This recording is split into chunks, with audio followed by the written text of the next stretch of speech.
사랑하는 새벽나라 친구 여러분 안녕하세요. 여러분과 함께 금요일 말씀을 묵상할 김종호 목사입니다. 무엇인가를 간절히 기다린 경험이 있을 텐데요. 여러분은 언제인가요? 저는 군대 제대하는 것을 그렇게나 간절히 기다렸습니다. 1년 전부터 카운트다운을 했는데요. 아직 한참이나 남았는데 말이죠. 300일, 200일, 100일. 그렇게 그날 아침이 되었습니다. 감격의 순간을 맞이했지요. 아, 드디어 이제 집으로 가는구나. 그런데 그게 끝이 아니더라고요.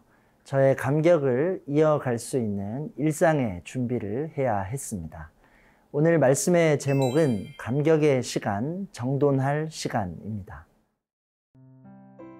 오늘의 말씀은 느헤미야 12장 31절에서 47절입니다. 그 후 나는 유다 지도자들을 성벽 꼭대기에 올라오게 하고 찬양대 둘을 세우되 하나는 성벽 꼭대기에서 오른쪽으로 거름문을 향해 행진하게 했습니다. 그 뒤에는 호세아와 유다 지도자의 절반이 따라갔고 아사랴, 에스라, 무슬람, 유다, 베냐민, 스마야, 예레미야가 함께 갔으며 나팔든 제사장들과 요나단의 아들이며 스마야의 손자이며 mat다냐의 증손이며 미가야의 현손이며 삭굴의 5대 손이며 아삽의 6대 손인 스가랴와 그 형제들 곧 스마야, 아사렐, 밀랄레, 길갈레, 마에, 느다넬, 유다, 하나니가 하나님의 사람 다윗의 악기를 들고 따라갔습니다. 학사 에스라가 그 행진에 앞장섰습니다. 그들은 셈문에서 곧장 다윗성의 계단을 올라 성벽으로 올라가다가 다윗의 집을 지나 동쪽 물문에 이르렀습니다. 다른 찬양대는 반대 방향으로 행진했고 그 뒤는 내가 성벽 꼭대기에서 나머지 절반의 사람들과 함께 따라갔습니다. 그리하여 풀무탑을 지나 넓은 성벽에 이르렀다가 에브라임문, 옌문, 물고기문, 하나넬탑, 함메아 탑을 지나 양문까지 가서 감옥문에서 멈춰 섰습니다. 그리하여 그 두 찬양대는 하나님의 집으로 들어가 자리를 잡았고 나와 지도자들 절반도 그렇게 했습니다. 제사장인 엘리야김, 마아세야, 미냐민, 미가야, 엘요에네, 스가랴, 하나냐는 나팔을 들고 있었는데 마아세야, 스마야, 엘르아살, 우시, 여호하난, 말기야, 엘람, 에셀도 함께 있었습니다. 노래하는 사람들은 그들의 선견자 예스라히야와 함께 큰 소리로 찬양했습니다. 또한 그들은 그날 희생제사를 크게 드리고 즐거워했습니다. 하나님께서 그들에게 큰 기쁨을 주셨기 때문입니다. 아내들과 어린아이들도 즐거워했습니다. 그리하여 예루살렘에서 즐거워하는 소리가 멀리까지 들렸습니다. 그리고 그날 예물과 첫 수확물과 11조를 모아두는 창고를 맡을 사람들을 임명해 제사장들과 레위 사람들을 위해 율법에 정해진 몫을 여러 성들의 들에서 거둬들이도록 했습니다. 항상 준비하고 서 있는 제사장들과 레위 사람들을 유다가 기뻐했기 때문입니다. 노래하는 사람들과 성전 문지기들은 다윗과 그 아들 솔로몬의 명령에 따라 그들의 하나님을 섬기는 일과 정결하게 하는 일을 수행했습니다. 오래전 다윗과 아삽 시대에도 노래하는 사람들과 하나님께 찬양과 감사를 드리는 노래를 지휘하는 사람들이 있었습니다. 그렇기에 스룹바벨과 느헤미야 시대에도 모든 이스라엘이 노래하는 사람들과 성전 문지기들을 위해 날마다 필요한 몫을 주었고 레위 사람들을 위해 그 몫을 거룩하게 구별해 두었습니다. 또 레위 사람들은 아론의 자손들을 위해 그 몫을 거룩하게 구별해 두었습니다. 드디어 성벽이 완성되었습니다. 유다 공동체는 이를 기념하며 봉헌식을 진행합니다. 큰 기쁨과 안식을 누리게 되지요. 본문 31절 말씀입니다. 그 후 나는 유다 지도자들을 성벽 꼭대기에 올라오게 하고 찬양대에 둘을 세우되 하나는 성벽 꼭대기에서 오른쪽으로 거름문을 향해 행진하게 했습니다. 먼저 성벽 위로 두 무리가 올라갑니다. 그리고 양쪽으로 행진하고 있는데요.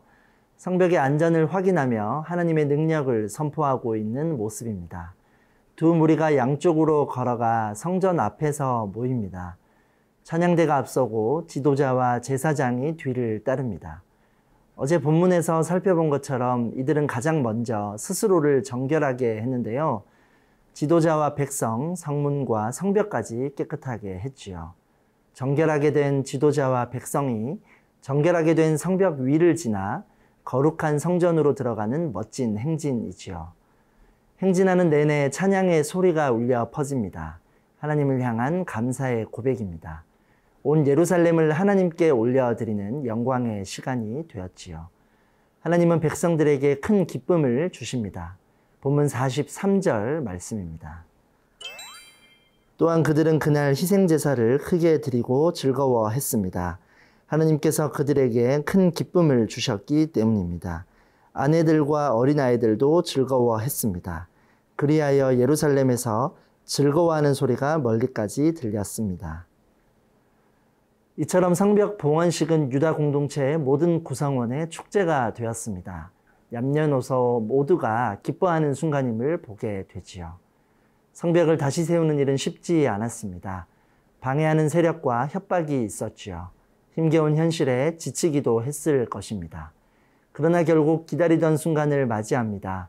하나님의 인도와 도우심으로 성벽을 다시 세울 수 있었고 이제 그 하나님께 찬양과 감사를 올려드립니다. 여러분, 찬양은 하나님을 향한 감사의 고백입니다. 우리를 위해 행하신 일에 대한 인정이지요. 우리 삶에는 늘 하나님을 향한 감사와 찬양이 있어야 합니다. 물론 우리 삶에도 무너진 성벽과 같은 어려움이 있을 수 있습니다. 약해지고 지친 마음이 있기도 하고요. 예루살렘의 무너진 성벽을 다시 세우시고 백성의 삶을 회복시키신 하나님을 기억하기 원합니다. 하나님이 우리 찬양과 기쁨의 근원이 되십니다. 사랑하는 새벽나라 친구들, 나에게도 유다 백성처럼 하나님에 대한, 하나님의 인도에 대한 기쁨과 감사와 감격이 있나요? 나를 인도하시고 나를 위해 행하신 일을 찬양하고 감사하는 오늘 하루가 되기를 축복합니다.